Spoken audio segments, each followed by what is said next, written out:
आज कोल्हापूरमध्ये मी सिरोली गावामध्ये जाऊन तिथली सगळी माहिती घेऊन आलो, तिथली पाहणी करून आलो।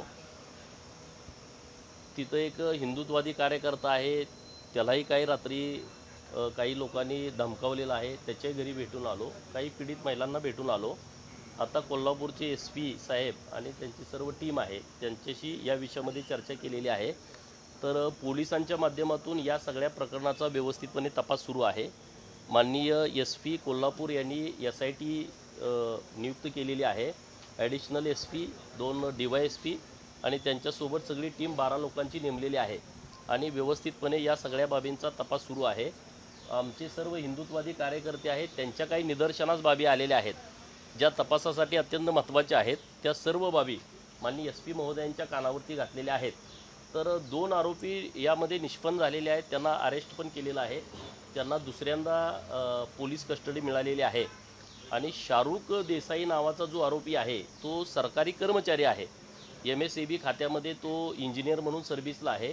तर त्याच्यावरती कारवाई करावी, त्याला नोकरीतून काढून टाकावं, तत्पूर्वी पहिल्यांदा सस्पेंड करणं, त्याची चौकशी नेमणं आणि चौकशी अंती त्याला बडतर्फ करणं, अशा पद्धतीची कारवाई करा अशी एक मागणी माननीय SP साहेबांच्याकडे केलेली आहे। दुसरा जो शाहिद नावाचा जो जिहादी प्रवृत्तीचा मुलगा आहे की ज्यानं हिंदू मुलींना ब्लॅकमेल करून त्यांना प्रेमाच्या फसव्या जाळ्यात अडकवून त्यांचे व्हिडिओ तयार केलेले आहेत, त्यांचे फोटो वेगवेगळ्या पद्धतीचे त्यानं मोबाईलमध्ये काढून घेतलेले आहेत। तर त्याच्या संदर्भामध्ये आणखी कुणी आहे का यामध्ये? कारण हिंदुत्ववादी कार्यकर्त्यांनी जेव्हा त्याला पकडला तेव्हा त्याच्या तोंडून अनेक व्हिडिओ, अनेक मुलींचे व्हिडिओ त्यानं केलेले आहेत। ते व्हिडिओ डिलीट झाले आहेत का, त्याचा तपास आता पोलीस करतायत। त्याची सगळी माहिती अजून पोलिसांच्याकडे डिटेल आलेली नाही, परंतु आमची सर्वांची शंका अशी आहे की 15-20 मुलींना या प्रकरणामध्ये टार्गेट केलेलं आहे। तर त्याचा तपास पोलिसांनी करावा। तर माननीय SP महोदयांचं म्हणणं आहे की त्या सगळ्या आम्ही खोलामध्ये जाणार आहोत, त्याच्या पाठीमागं कोण आहे या सगळ्या प्रक्रियेमध्ये, त्याला कोण सपोर्ट करतं आहे, त्यानं व्हिडिओ करण्याचं कारण काय, व्हिडिओ करून मुलींना ब्लॅकमेल करण्याचं कारण काय, किंवा ज्या मुली त्याच्या या सगळ्या सापळ्यात अडकलेल्या आहेत त्या मुलींच्याकडूनच परत हिंदू मुलींना टार्गेट करणं, त्यांना धर्मांतरण करण्यासाठी दबाव टाकणं, त्यांना मांस खाणं वगैरे असे जे प्रकार केलेले आहेत, म्हणजे हे सगळं जे प्रकरण जसं नाशिकमध्ये कॉर्पोरेट जिहादचं प्रकरण घडलं की त्या मुलींना पहिल्या दिवसापासूनच नोकरीला लागतानाच प्रभाव टाकणं, नोकरी लागल्याच्या नंतर त्यांना सुट्टी देताना मदत करणं, काही मुलींना सुट्टी न देणं, वीकेंडला त्यांना फिरायला घेऊन जाणं, किंवा त्यांना परत प्रेमाच्या जाळ्यात पडल्याच्या नंतर त्यांचे व्हिडिओ तयार करून एकाचा व्हिडिओ दुसऱ्याला, दुसऱ्याचा व्हिडिओ तिसऱ्याला, दुसऱ्याला व्हिडिओ मिळाला तर त्यांनी परत तुझ्या घरात सांगतो ब्लॅकमेल करणं, परत तिच्याबरोबर शरीर संबंध प्रस्थापित करणं, परत तिचा व्हिडिओ तयार करणं, परत तोच प्रकार परतवड्यामध्ये झाला। परतवड्यामध्ये पण एका 19 वर्षाच्या मुलानं शेकडो व्हिडिओ तयार केलेले आहेत आणि आता प्रकरण हे परत कोल्हापुरामध्ये घडतं आहे। म्हणजे हे काही षडयंत्राचा भाग आहे का, याच्या मुळात पोलिसांनी जाण्याची आवश्यकता आहे।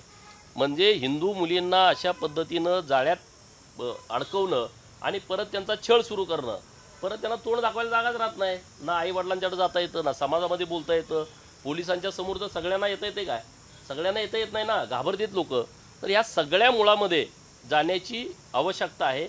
पोलीस SP साहेबांना आम्ही विनंती केलेली आहे की तुम्ही ह्या सगळ्या प्रकरणामध्ये जावा आणि सगळा तपास या बाबतचा करून, आता यांच्यावरती 2 गुन्हे तर दाखल झालेले आहेत, आता ही संघटित गुन्हेगारीसारखाच प्रकार आहे ना, 2 जण हे आहेत, तिसरा महबूब म्हणून आहे, त्याचं नाव आता आमच्या सहकार्याने सांगितलं आहे की तो ह्या सगळ्या ओळखी वगैरे करून द्यायला होता। आता संघटित गुन्हेगारी कायद्याअंतर्गत यांना आणता येते का, ह्या संदर्भात पोलिसांनी व्यवस्थितपणे तपास करून मकोकांतरात त्यांच्यावरती कारवाई करावी अशी मागणी पण आम्ही या प्रकरणात केलेली आहे।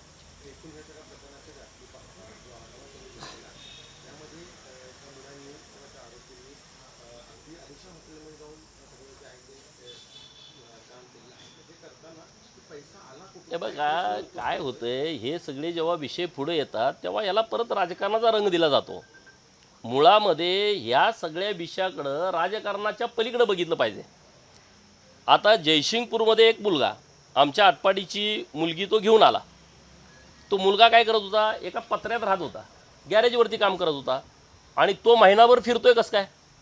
आज महिनाभर तो मुलगा बाहेर राहणं, हॉटेलचं भाडं देणं, हे काय साधा खर्च आहे का? तुम्ही जो प्रश्न विचारला तो अत्यंत महत्त्वाचा प्रश्न आहे. ह्यांना कपड्यापासून लोक पुरवतात.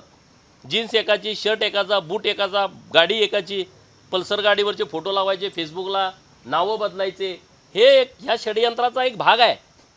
हॉटेलवाल्यांना माझी विनंती आहे, जरी कायद्यात नसलं तरी जेव्हा हिंदू मुस्लिम कपल तुमच्याकडे येईल तेव्हा तुम्ही त्याची चौकशी केली पाहिजे, त्याची शहनिशा केली पाहिजे, तुम्ही कळवलं पाहिजे, एकतर त्यांच्या नातेवाईकांना नाहीतर एकतर पोलिसांना. म्हणजे तुम्ही जे सगळे प्रकरणं घडतायत आणि एवढा मोठा खर्च या सगळ्या विषयावरती होतोय, हा पूर्णपणे षडयंत्राचाच भाग आहे. मदरशामध्ये अरे तिथं कोण लोक राहत आहेत, काय शिक्षण देत आहेत?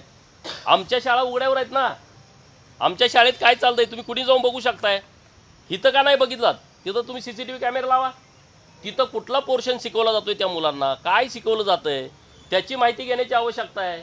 त्या मशिदीमध्ये कोण मौलवी आहेत, ते काय काम करतायत, त्यांच्या संदर्भातली बैठक पोलिसांच्याकडे दर महिन्याला व्हायला पाहिजे. त्यांचं नेमकं काय चालतंय तिथं, काय ते लोकांना प्रशिक्षित करतायत तिथल्या मुलांना, हे सगळ्या बाबतीमध्ये. आता तर सरकारचं मी अभिनंदन करतो, धर्मांतरण विरोधी कायदा आलाय, धर्मस्वतंत्र 2026. आता लव जिहादच्या संदर्भातला कायदा लवकर येतोय, त्याच्याबद्दलच्या काही सूचना असतील लोकांच्या, त्यांनी पण या सगळ्या विषयात द्याव्या. सरकार अतिशय व्यवस्थितपणे या सगळ्या गोष्टीत लक्ष घालून आहे. कोल्हापूरचे पोलीस पण त्यांचं मी अभिनंदन करेन की त्यांनी या सगळ्या प्रकरणामध्ये व्यवस्थित काळजीपूर्वक तपास केला. या सगळ्यांना काही विशिष्ट निधी जे ते कुणाकडून प्राप्त होतोय का? कारण अशा पद्धतीची शंका जी ती काल किरीट सोमय्या यांनी नाही निधी मालेगावमध्ये मोठ्या प्रमाणात अशा लोकांना पैसे पुरवले जातात. हे बघा, धर्मांतरणाच्या बाबतीमध्ये मोठा निधी येतो, लव जिहादच्या बाबतीमध्ये मोठा निधी येतो. लव जिहादची प्रकरणं घडली, तुम्ही प्रत्येक जिल्ह्याला बघा, 30 वकील लोक आहेत या सगळ्या प्रकरणामध्ये मदत करणारे. तुम्ही वकिली करता इथंपर्यंत ठीक आहे, परंतु त्या आई वडिलांना माहीत नसताना हिंदू समाजाची मुलगी जर कोणी घेऊन जात असेल, तुम्ही त्यांना ठेवून घेणं, तुम्ही त्यांना मदत करणं, हे त्या भरपूर लोक आहेत या सगळ्या प्रकरणामध्ये. ह्यांच्याकडे पैसे येत आहेत कुठून? महिना 2-2 महिने, 3-3 महिने. अल्पवयीन मुली, 17 वर्षाच्या मुलगीला तुम्ही पळवून घेऊन जाताय, 18 वर्ष वय पूर्ण होईपर्यंत तुम्ही तिला सांभाळताय. म्हणजे हे सगळं प्लॅनिंग आहे. याच्या खोलामध्ये पोलिसांनी जावं अशी आमची विनंती आहे.